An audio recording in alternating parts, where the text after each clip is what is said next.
Welcome to Live Spirit Chat. This is your chance to participate in a free group teaching session and get your questions answered about all kinds of things magical, metaphysical, and spiritual.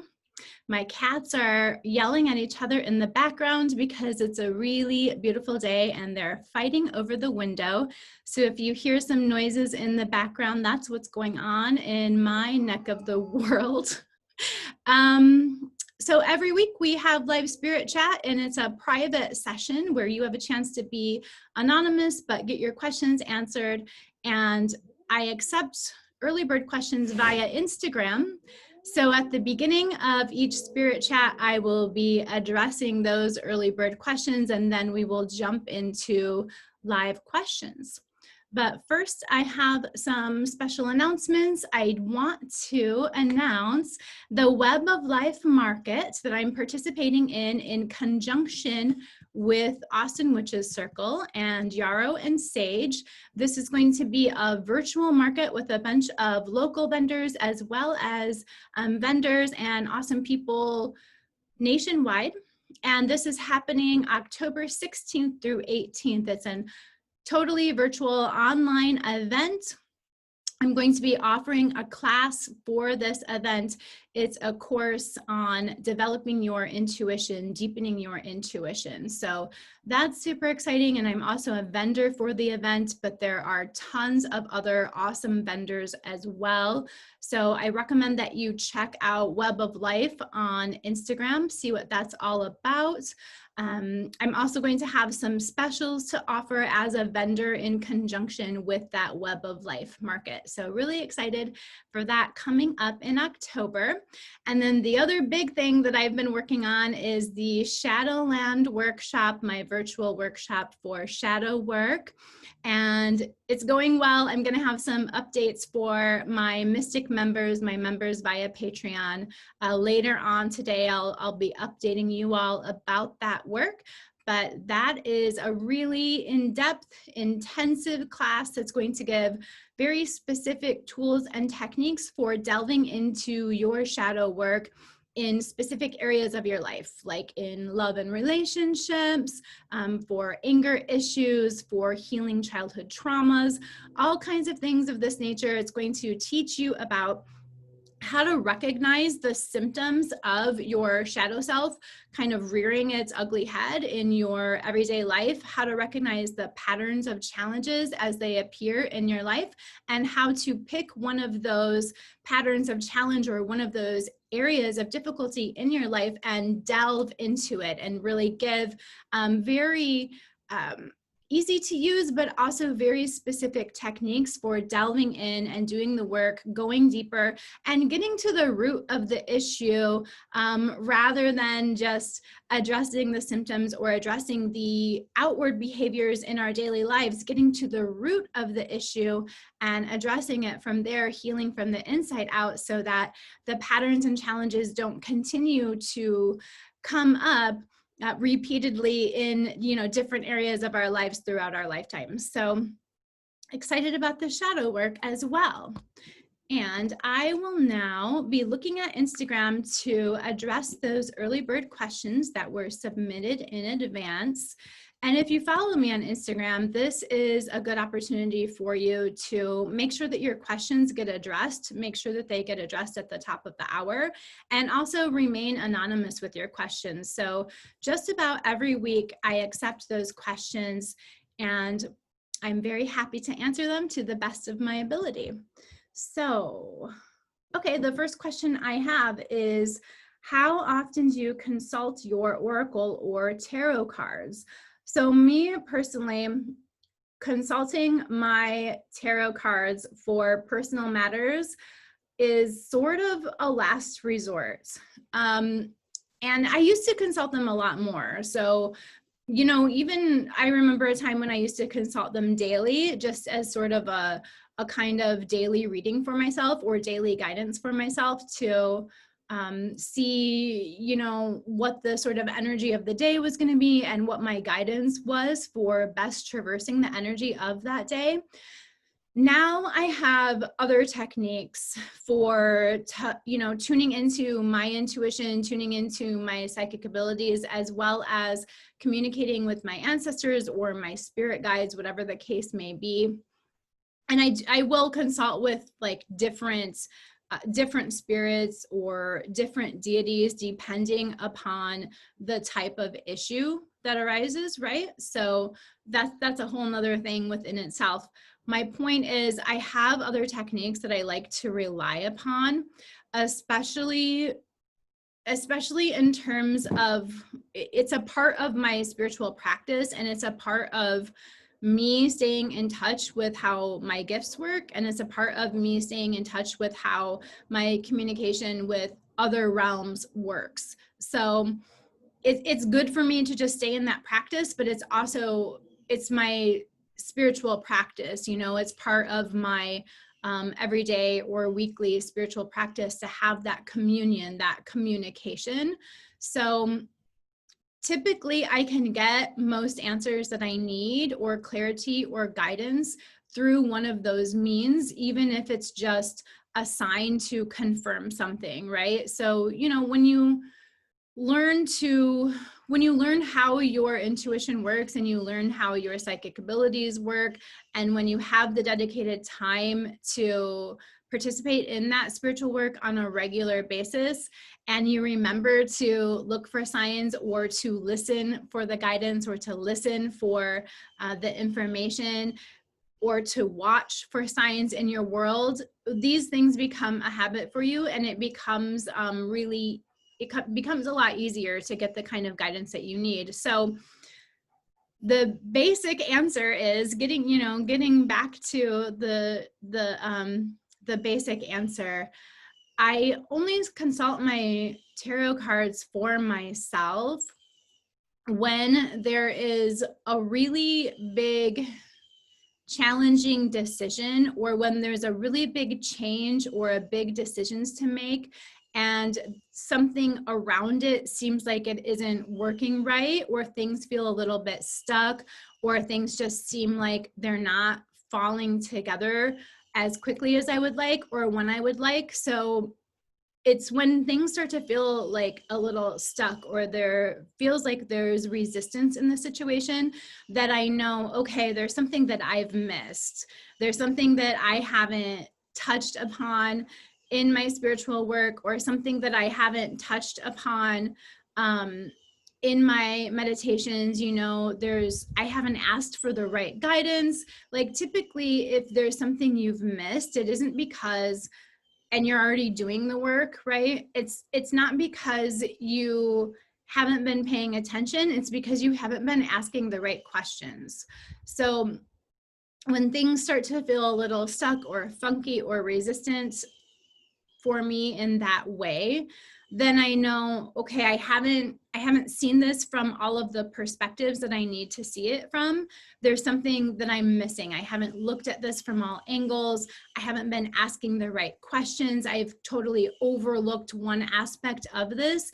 And then I'll use my cards to get some insight about how to see the situation differently. So that's when I use my cards. So that for myself. So that might be like, once or twice a year.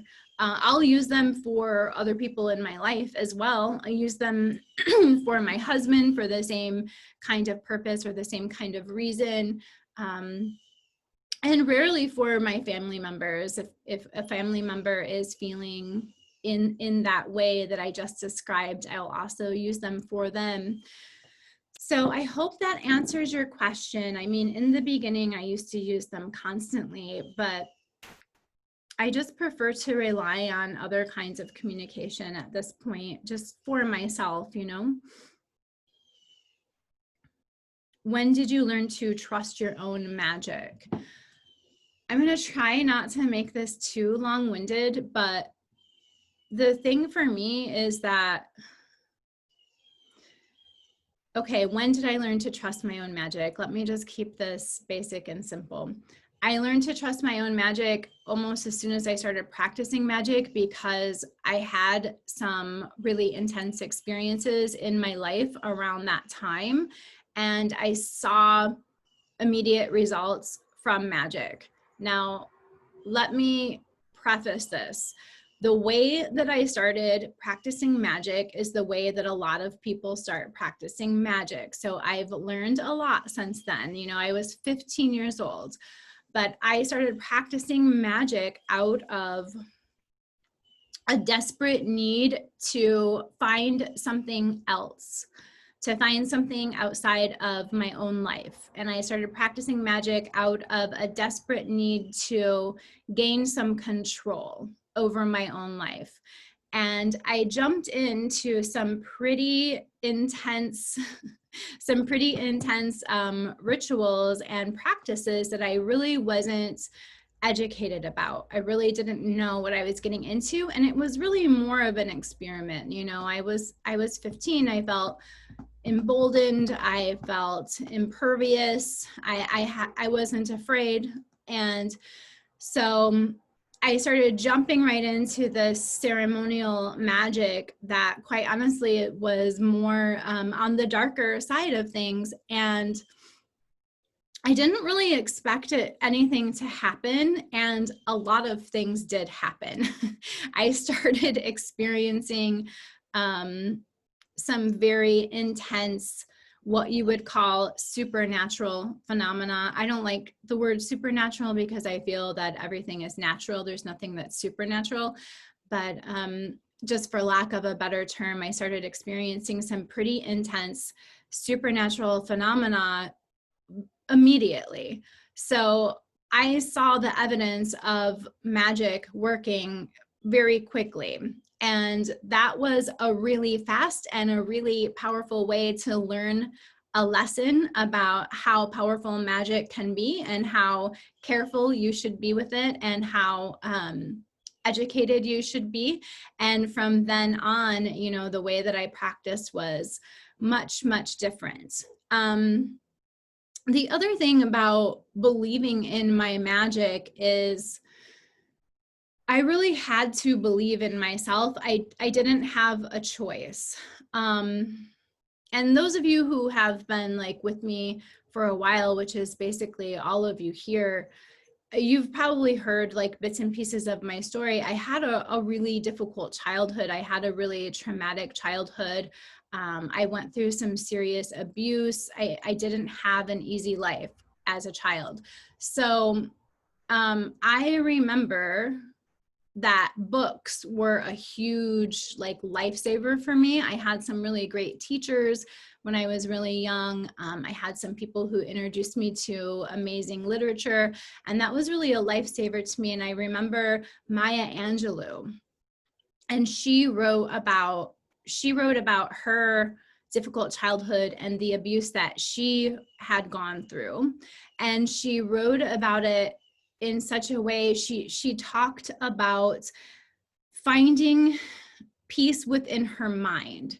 She talked about finding strength within her mind and finding a center and a clarity and focus within her mind. She talked about being out of control in her everyday life, being out of control in her home life, not having any security, not having any control over her own body, but figuring out that nobody could ever touch her mind, that nobody could ever control her mind as long as she set that intention. She didn't say set that intention, but as long as she had that focus and she, you know, was determined, then she had a peace and a space and a sanctuary and a center there. And I adopted that as soon as I read her book. It really made a profound difference in my life. I was going through many of the same things that she was going through, and I felt the same way. And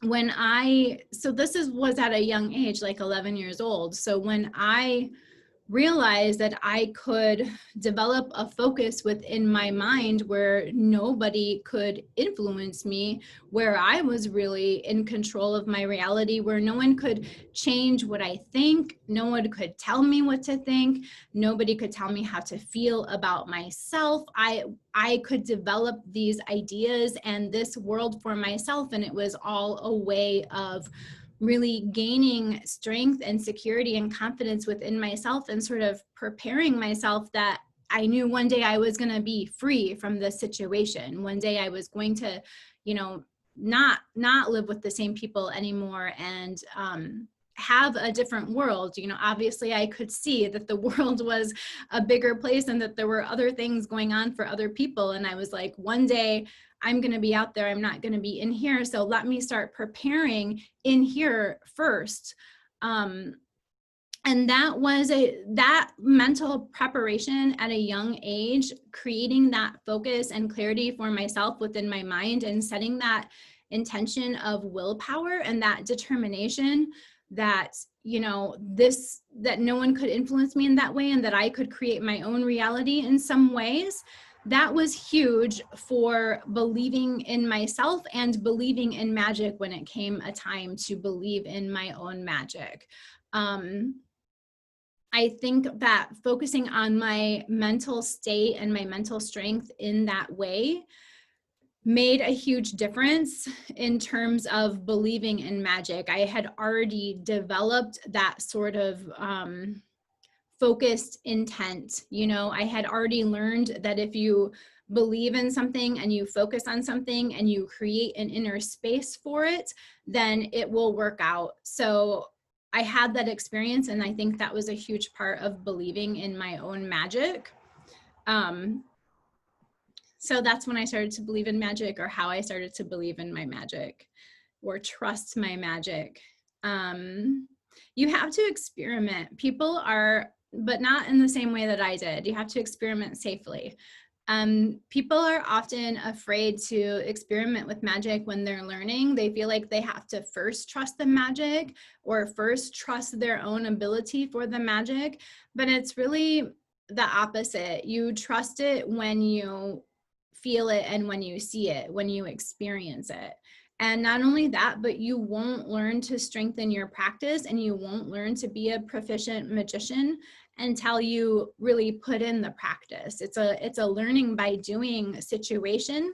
And it isn't until you see evidence and you experience the results, or even just experience the presence of being one, the presence of those spiritual portals, those spiritual dimensions that you open when you practice magic, even just that shift in energy that is palpable within you and palpable within a room when you're practicing, even that experience of being one with that is enough to start trusting and start believing. So that's what I recommend to anybody who is starting out, or having trouble trusting or believing, or wants stronger faith in their own magic, or stronger faith in their own ability to practice magic. It could be, find ways to get your headspace right so that you can be one with that moment and be one with the practice. When you feel that palpable shift within yourself and within your space, it becomes very easy to trust it. Okay, and I just have one more early bird question, and then we'll jump into live questions. So if any of you have any questions, this is a good time to type them out so that they're ready and waiting when it's time to answer those. The last question is, what's a good fall equinox ritual? So I don't really practice pagan rituals anymore, which we could get into such a long conversation about what paganism really is. But what I'm saying is I don't practice traditional witchcraft anymore in terms of specifically honoring the wheels of the year, as you would with most American pagan traditions or most traditional witchcraft traditions. And it doesn't mean that I don't recognize the changing of the season. I do, but the way that I commune with that, the way that I keep time with that, or the way that I hold space for that changing time is just a lot different than it used to be.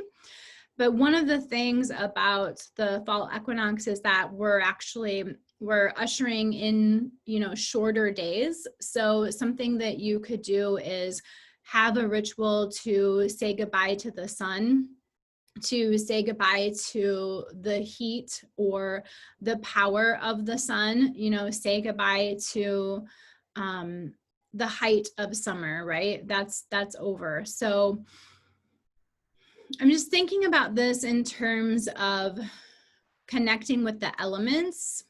When you do something, you know, in such a second nature kind of way, it's easy for it to be in kind of abstract terms, and then to break it down into, you know, larger concepts or more specific concepts can be a little bit tricky. So I'm kind of walking through this as I'm talking to you. I just feel like it's a good time to start focusing on different elements. The sun is a really important element for me. I love to connect with sunshine and fire and solar plexus kind of energy. I love that energy of transformation, transmutation. I love, you know, fiery, passionate sort of energy, and the change and the dynamism that comes along with it, and the cleansing that the sun brings, and the vibrant vitality that the sun brings. And when we're switching seasons, you know, now when we're headed into fall, we're really saying goodbye to that in a way, but we need to do it in a way where we're embracing other elements, we're embracing other seasons. So autumn is a bit more about being in our headspace. It's harvest season, right? So that's traditionally what would be celebrated around the fall equinox, is celebrating your harvest, celebrating your bounty. So you think back to what are the seeds that I planted in spring? What are the intentions that I planted in spring? And how have those been fruitful for me? What is the bounty or the harvest that I can celebrate now? So it's a time to be grateful. It's a time to have feasts. It's a time to commune with friends and family and to express your gratitude for them. You know, Thanksgiving is actually a perfect example of that. If you wanted to do like a sort of, I guess during pandemics, we're not really doing that. But if you wanted to do a kind of dinner to celebrate your friends and family, and really put a more spiritual bent on that, acknowledging the changing of the seasons, acknowledging your personal harvest, your personal bounty, expressing gratitude for the seeds that you have planted that have sprouted or have bloomed. And then it's really important not only to think about what you're harvesting, what has come to full manifestation or full fruition for you, but also what do you need to continue to cultivate within that? Do you need to continue to, sorry, I'm just making sure everybody is muted. So if you've just joined, you should be muted. And if you haven't been here before and you're not sure how it works, or you're not sure how Zoom works, then you can always put a comment in the chat and I will answer it, or maybe someone else will as well. So the other thing about our harvest is that it's not just about sort of collecting the harvest and using it up and being done with it, right? It's also about figuring out what parts of what we have manifested or what we have cultivated, or what parts of the blessings that have come to us, maybe by surprise, do we need to continue to nurture and nourish and grow? Or what is not quite mature yet? What do we need to put some more energy into? What needs to be fertilized more? What do we need to cut back on? So basically, it's a good time to reevaluate your priorities in terms of the intentions that you had for the year and what you wanted to grow or blossom or bloom that year, what you wanted to attract for you or manifest that year. And assess those intentions and assess, you know, what needs readjustment. What do I need to reevaluate? What am I going to keep focusing on as I move forward? and what should I kind of, you know, wrap up now? So it's a good, definitely a good time to wrap things up, to bring some things to an end, to let go of stuff and make space for what's coming. The winter time is kind of like a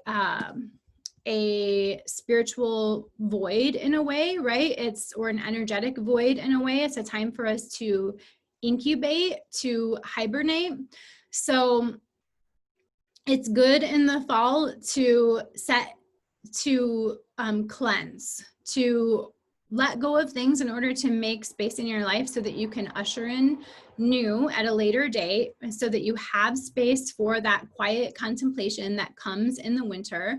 And also to, you know, I actually just lost my train of thought. It's a really good time to reassess your intentions, to assess what needs to grow, and to do cleansings. Fall is an excellent time for cleansings. This is my favorite season, my favorite time of year for spiritual cleansings, and especially for cleansings by fire. Working with fire is a great way to say goodbye to fire. It's also a good way to let go of the past and make space for what's coming, and to really set those intentions. So some of the traditional rituals around this time of year include fires.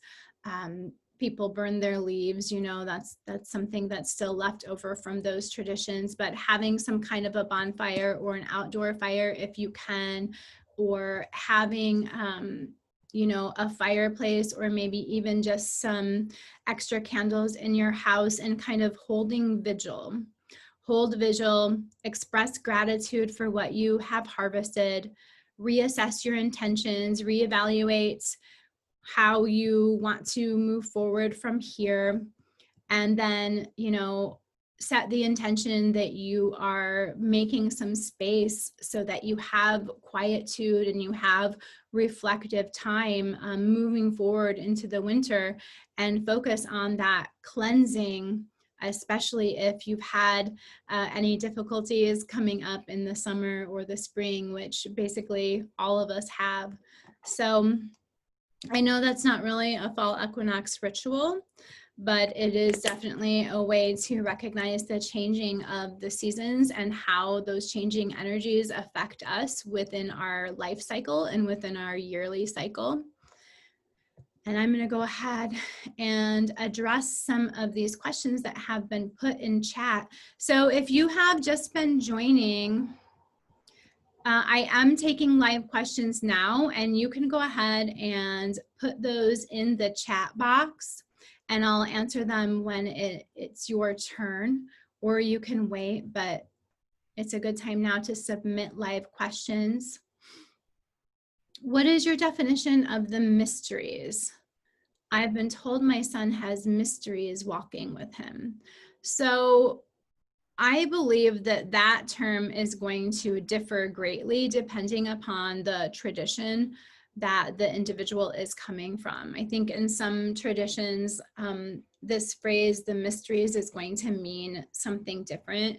But just from what I know of magical and spiritual traditions in general, and what I know of like European witchcraft, the mystery traditions refers to any of the traditions that have to do with metaphysics, that have to do with psychic development, and that have to do with the experience of the mystic, but usually with a bit more emphasis on some ritualistic magic as well. So that's a mystery tradition.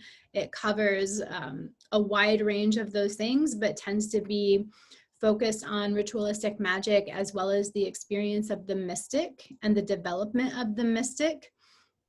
But as far as having mysteries walking within him, then they're probably referring to him being a bit of a mystic, having some propensity towards psychic abilities or some strong connection to the spirit world.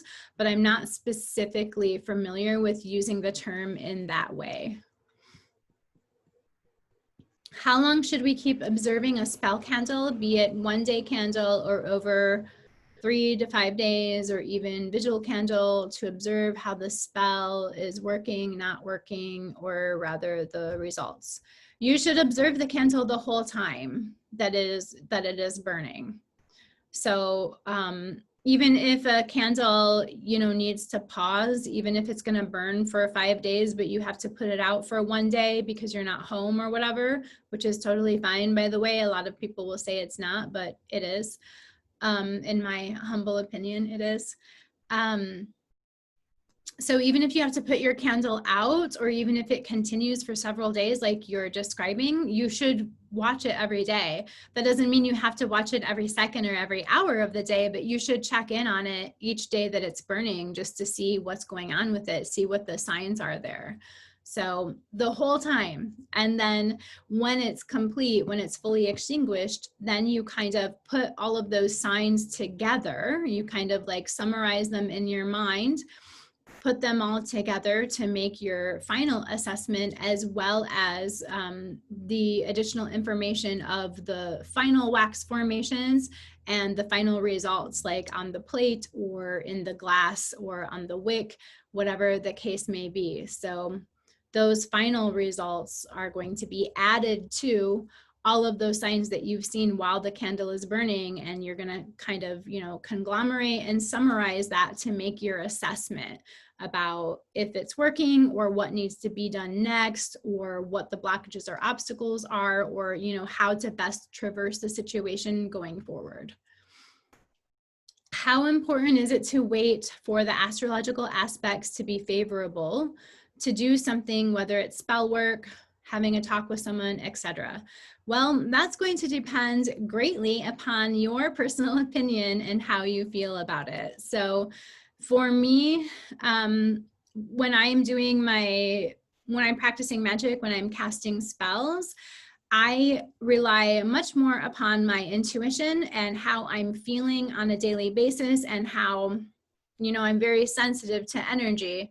So when I talk about how I'm feeling, what I mean is how I feel about the energy that day, and how the energy that day is interacting with me, and interacting with my space, and interacting with my work, and interacting with the intentions that I have set for the work that I need to do. So that's how I do it. And more often than not, if I check into the minutia of the astrological aspects for that day, my intuition is in tune with the astrological energy. But this is just the method that works for me. This is how I work. So from my opinion, not that important. From my opinion, it's much more important the way that the spiritual energy is interacting with you, and the way that you're feeling, and if your energy is at its peak, and, you know, if it's the right time for you to get the work done or not, rather than planning it out to the, you know, the hour of the planet, the planetary hour, and the moon phase, and all of these things. Sure, but then you get there and it's 5 a.m. on a Monday morning, and during the perfect phase of the moon, and you're supposed to be getting it done, but you're exhausted. So, you know, in a case like that, trying to push the magic forward just because it's the right planetary hour and the right moon phase isn't necessarily going to bring you more success if you're exhausted and your energy isn't at its height.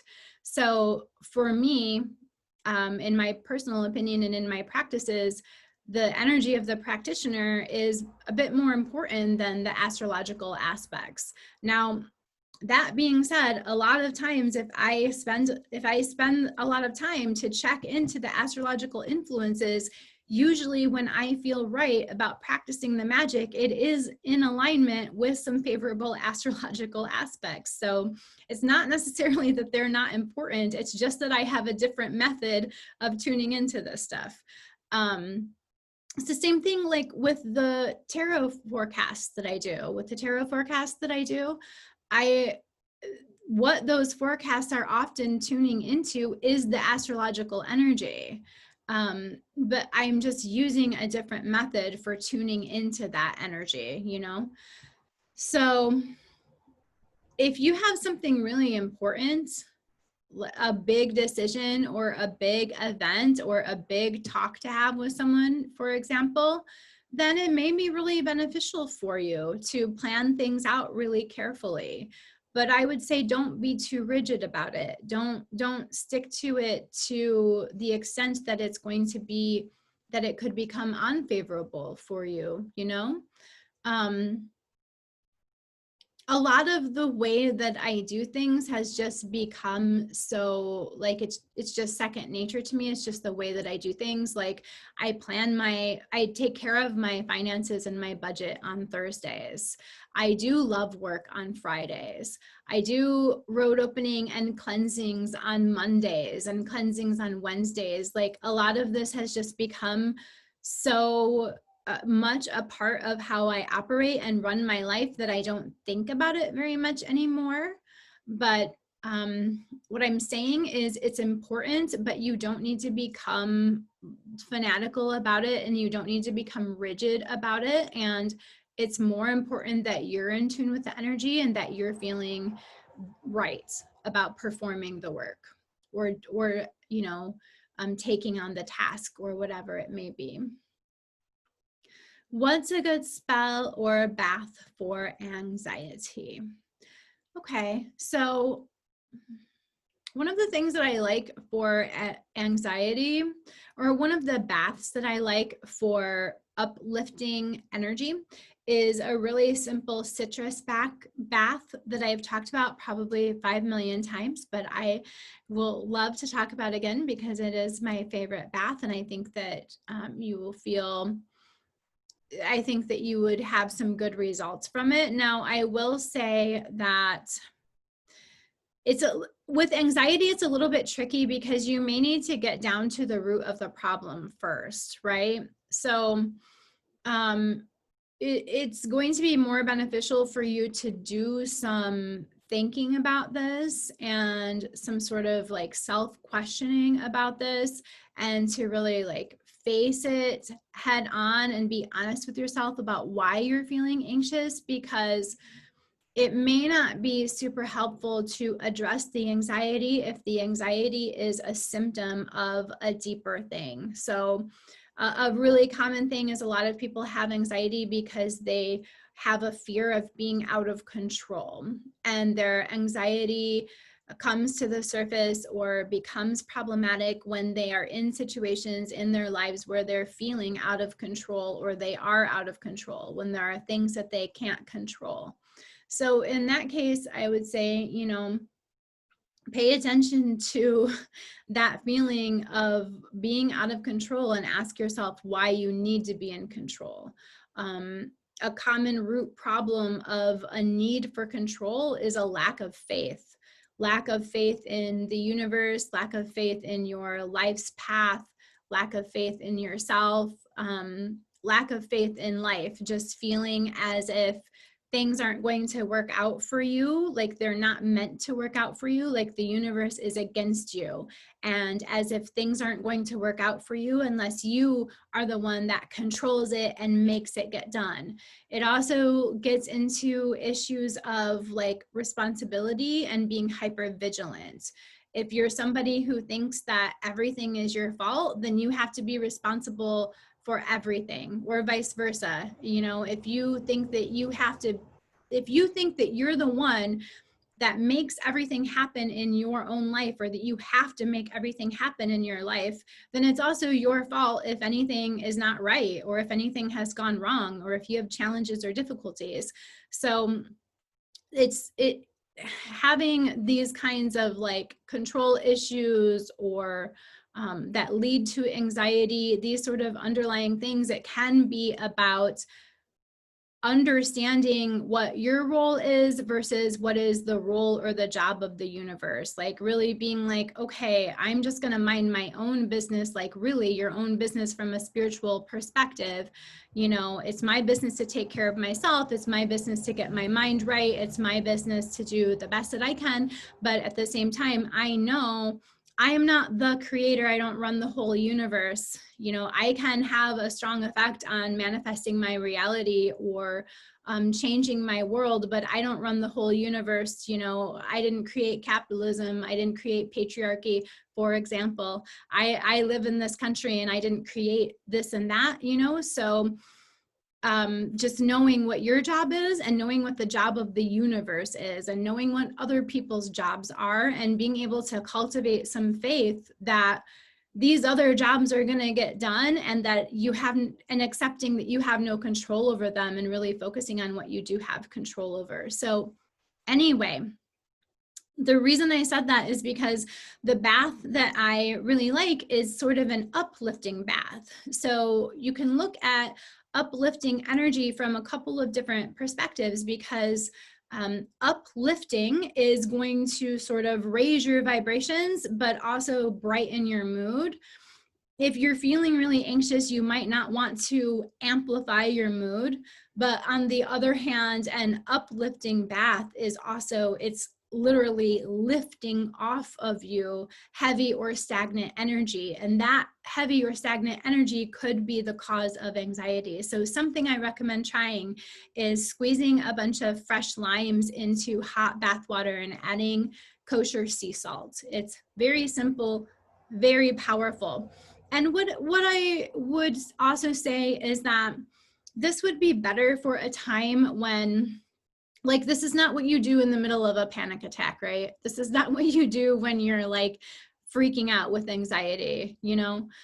This is a situation where this is going to be beneficial for you after you've been experiencing some heavy anxiety and you're feeling drained and you're feeling emotionally exhausted, and you want to sort of set the intention to cleanse that off, to lift that energy, and to move forward away from it in a positive direction. That's the bath that I recommend. It's good for block busting, removing unwanted energies, and also uplifting your mood, uplifting your vibration, uplifting your energy. So all of that stuff within one.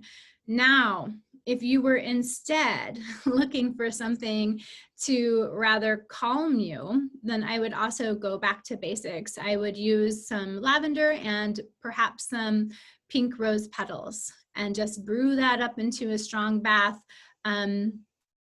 Lavender, you know, it gets this rap for being like a really ultra foo-foo kind of herb, but it's clarifying. It's not just like, oh, it smells good and it calms me. It does smell good and it does calm you, but it's more potent than that.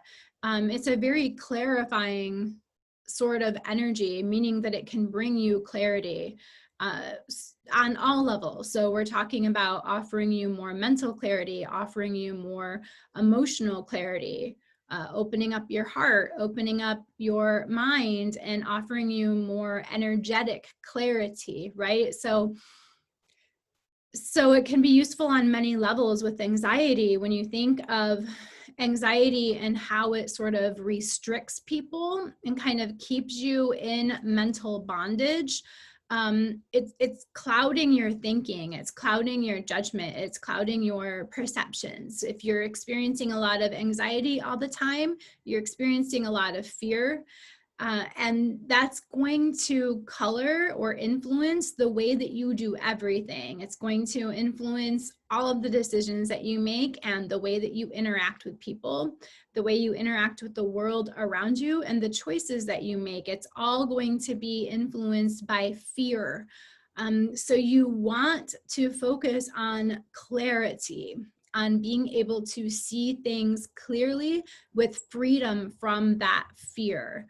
Again, thinking about the root cause of anxiety, you know, it's heavily related to fear. So, you know, setting the intention for that lavender, not only to help you with calming, but to help you with that clarity so that you can be free from these restrictions. Anxiety is a mental bondage, right? We could see that in the devil card in the tarot. So thinking of it in those terms and really focusing on releasing your bonds, bringing in some clarity, getting rid of the mental gunk that has the potential to weigh you down and cloud your judgment. Let me see, I can probably think of some other things to do. A good spell for anxiety. Again, I would definitely use lavender oil in a spell. Also, there are some really wonderful release and restore oils, spell oils out there on the market. I really love Madame Pamita's release and restore oil. I highly recommend that for anxiety and also for just ushering in calming energy at any time that you need it. It does twofold what we were just talking about, like helps to release the heavy energy while also ushering in some more tranquil, relaxed, centered kind of energy. So I recommend that release and restore or some lavender oil in a carrier oil. Get a lavender or purple 7-knob candle. So a 7-day candle. And in this context, I would prefer the knob candles. And sit down, dress that candle however it feels good for you. You don't have to get fancy with that, but dress it with the oil and sit down with that candle every day for 7 days. And set the intention for yourself. Plant the seed in the back of your mind that when you sit down with that candle, it's not time for anxiety. I know it sounds a lot easier than it might be in practice, but you would be surprised how putting your foot down with your own mind and your own subconscious mind can really be powerful, especially when you know that it's only for a set amount of time. Like you only need to sit with this candle for 10 to 20 minutes. So just kind of playing a mental trick on yourself and saying, okay, for 10 to 20 minutes a day, I am not attending to this anxiety. What I'm going to do is sit down with this candle for all of these 7 days. And while I'm with this candle, I'm going to practice just being free from anxiety and gaining some spiritual guidance or gaining some self-insight about what is causing me the anxiety. So I definitely highly recommend figuring out, doing some self-searching, some soul searching about what's causing the anxiety before you can move further into tackling or remedying it. But set the intention you're going to be free from it for 10 to 20 minutes. You're going to sit with that candle and you're going to use that as a time to, it is a spell, but it's also a meditation. You're going to use that as a time to meditate on what is causing your anxiety and how you can be free from it. So you can look at this as a kind of anxiety blockbuster spell or freedom from anxiety spell. And actually, I'm going to formulate this into a clear spell with set steps and share that somewhere for everybody, because I think that that's a good idea. A freedom from anxiety spell. Who couldn't use that right now, right? There's a lot of stuff going on in the world that is causing us all a great deal of anxiety, and it's totally normal. Like, don't forget that either. It's normal and healthy to have these kinds of reactions to some of the things that we're experiencing in the world right now, and also some of the things that we experience in life on a regular basis, even if the world wasn't crazy right now. It's normal and healthy to have emotional reactions, and in fact, we can be grateful for it, because these emotional reactions are what tell us that there's something we need to pay attention to. It's what tells us that something is off and that we need some more self-care, or that we need to pay more attention to what's going on in our minds, or we need to pay more attention to what we're feeling, or it's what tells us that we need to protect ourselves, that we need to make some decisions to protect ourselves or make sure that ourselves and our lives are secure. Like, these are real things, practical, material, needs that we have as humans. And these emotions are put there as to signal us when we need to take care of ourselves, when we need to be on alert, when we need to protect ourselves, when we need to be vigilant about our own security. So that's another thing that you can do when these challenging emotions come up. First, you just notice them. And then second, be grateful for them. You don't have to say, I'm grateful for feeling so anxious, but I'm grateful that I'm experiencing normal human emotions that alert me to the fact that something is going on, that I need to take care of things. Or I'm grateful that I experience a wide and healthy, normal range of human emotions, because I know that I'm not going to experience such elevated highs. I'm not going to experience such ecstatic joys, such pure love, such amazing happiness, unless I'm also able to experience sadness, grief, anxiety. We have to be able to feel the full range of human emotions in order to have all human emotions and in order to be fully alive. So also remind yourself of that, and remind yourself that it's totally normal to have anxiety or to be fearful. Sometimes when we have those kinds of challenges, it's really easy to get into a mindset of something's wrong with me and I have to solve it. Something's wrong with me and I have to solve it. Well, that means you're not normal. Telling yourself that something's wrong with you and that it has to be solved has the underlying connotations that you're not normal and that you're not reacting to things normally, that there's something wrong with your life, that you're not having the same kind of normal human experience that other people are having, that other people are having, better lives or easier lives than you. It leads into all of this other stuff. So it's really important to recognize that what you experience is okay and normal, and that you are strong and you'll find a way to manage it, So I hope that's helpful. That will give you a few different ways to look at this and a few different ways to approach this, some spiritual concepts, some magic, as well as some self-growth and spiritual growth. I'm noticing that today I'm much more geared towards the sort of analytical side of spiritual development and growth, rather than the kind of magical side of spell casting. And that's totally okay. But I think sometimes people want just to have some quick rituals or some spells or some magic to practice in order to fix things. And I think that it's really important to focus on the other side of that growth as well, so that you can have some long-lasting change. And that's something that's interesting about spellcasting or magic too, is that, let's say you cast a spell for yourself for healing from anxiety.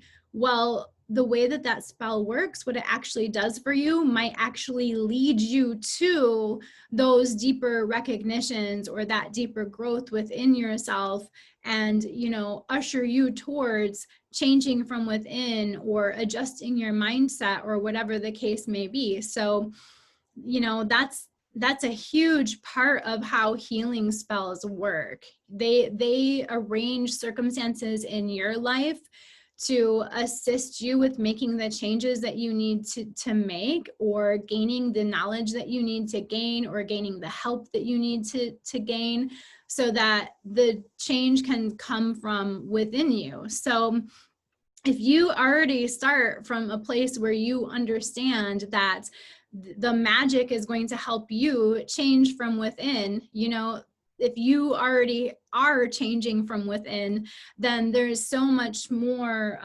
freedom and expansion that is available to you within that magic, within that spiritual support. There's so many other places that it can take you, or so many other ways that it can help you. So it may sound like I give the long answer and I give the answer that is the hardest work, and maybe it is the hardest work, but it's actually a shortcut, because when you realize it on your own and take the initiative on your own, Spirit is free to do other things for you. Spirit is then free to assist you with that transformation, or to lead you to even bigger or even more helpful things, right? So really what I'm giving you is the shortcut so that you don't have to realize on your own, oh, this spell changed a bunch of stuff in my life that's forcing me to change, because that will happen too. Magic or spirit, however you want to look at it will rearrange things in your life so that you are then forced to change if you don't have these recognitions on your own, right? That's one way that people change, or one way that people heal. So really it's the easier path and the shortcut to go ahead and recognize it for yourself and approach it from that perspective. And it doesn't mean that you have to be hard on yourself. It doesn't mean you have to be judgmental about it. It's always with an attitude of compassion towards yourself as a human. We're just all humans, you know, all with flaws, all experiencing this weird life as spirits in a human body. And, you know, reminding yourself always that the things that you experience are normal and natural and okay.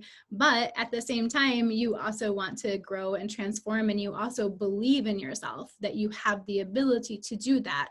And you believe that you have the spiritual support available to you to assist you with that transformation. And you believe that the universe loves you and also wants to conspire to support you in that. But within that, you know, the universe, or even spirits or deities that you work with, they recognize your free will. So you do have to state the intentions. You do have to ask for the help. You do have to ask for the spiritual support or ask for the guidance. You do have to make it known, you know. So I hope that gives you some different ways to look at things. I am going to bring today's spirit chat to an end unless anybody else has some other questions to submit real quick. Thanks so much for being here, everybody. I really appreciate your questions. I appreciate you being here.